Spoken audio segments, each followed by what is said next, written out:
अंग्रेजी में एक कहावत है, an empty mind is devils workshop.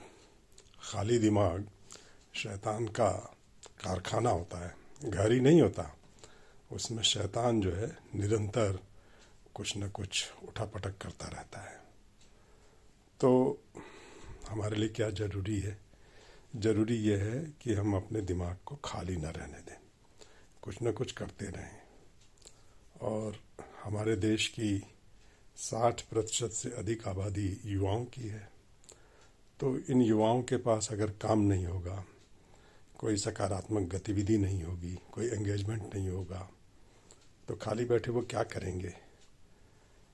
जितनी गंदगी समाज में फैल रही है उसका सबसे बड़ा कारण यही है कि युवाओं के पास कुछ काम नहीं है।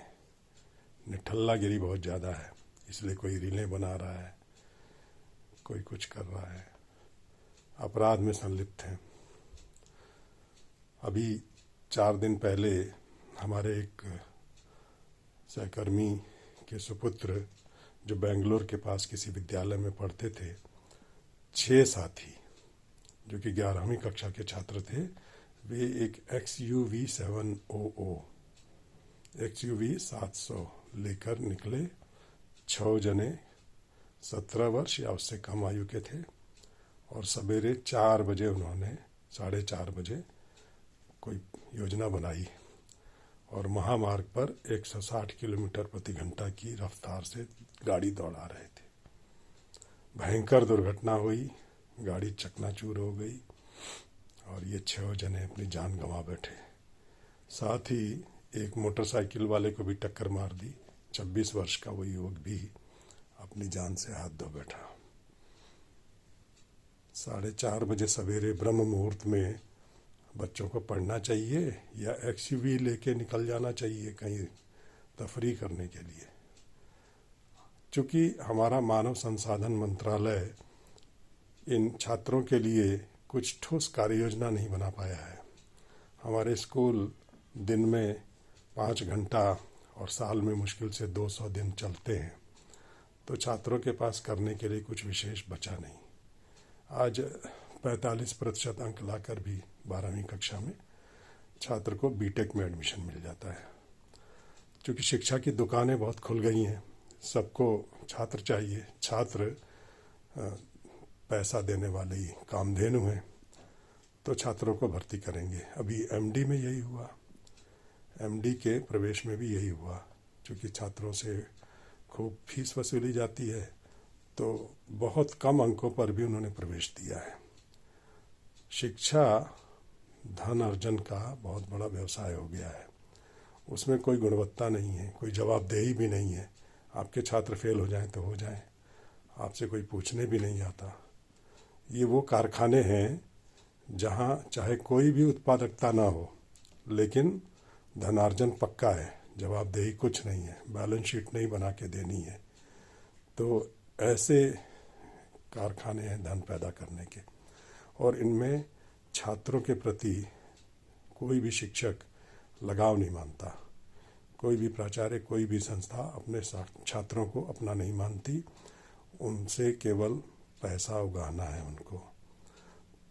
तो केवल 5 घंटे उनके साथ गुजारते हैं, वो भी साल में मुश्किल से 200 दिन। और इसलिए छात्रों के पास पढ़ाई के अलावा बहुत सा वक्त बच जाता है। कोई एक्स्ट्रा करिकुलर गतिविधियां नहीं हैं। अगर गतिविधियां होती, छात्रों को सकारात्मक कार्यों में लगाया जाता, तो वे क्यों न करते। पर चूंकि आपने ही उनको छुट्टा छोड़ दिया है, आपको खुद ही फुर्सत नहीं है उनके लिए। कौन शिक्षक लगाव मानता है छात्रों से? और लगाव मानेगा तो उसको अतिरिक्त समय देना पड़ेगा। समय कोई देना नहीं चाहता। शिक्षा एक पार्ट टाइम धंधा हो गया है देश का। उसमें काम कम करना है, पैसा खूब कमाना है। तो इस पार्ट टाइम धंधे का जो सबसे बुरा असर है वो छात्रों पर पड़ रहा है। छात्र कहाँ जाएं? इसलिए वो मोबाइल में जुटे रहते हैं। गेमिंग एक इतनी बड़ी इंडस्ट्री बन गई है। मोबाइल में इतने अनाप शनाप अंट शंट गेम आ गए हैं, न उनमें भाषा ठीक होती है, न उनका कंटेंट ठीक होता है। तो ये छात्र बेचारे बर्बाद हो रहे हैं। इसकी और किसी का ध्यान नहीं है। मानव संसाधन मंत्रालय अगर कुछ कर पाता, कड़े निर्णय लेने पड़ेंगे। स्कूलों का समय बढ़ा दो। आजकल स्वतंत्रता के नाम पर कोई किसी को कुछ कहता नहीं है, कोई युवा कोई छात्र किसी की सुनता नहीं है।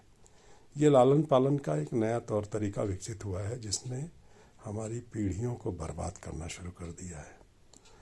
तो ठीक है, बर्बाद करना है तो करो, लेकिन उनको एंगेज्ड रखो। ये मानव संसाधन मंत्रालय का दायित्व बनता है कि स्कूलों का करिकुलम ऐसा बनाएं, स्कूलों की समय सीमा ऐसी रखें कि ज़्यादा से ज़्यादा समय छात्र अपने स्कूल में रहें और वहाँ उन्हें न कोई मोबाइल मिले, न कोई और ऐसा साधन मिले जिससे उनके चरित्र का निर्माण बाधित होता हो। आशा है मेरी ये बात सही जगह पहुँचेगी और इस मामले में उचित कार्रवाई होगी। धन्यवाद।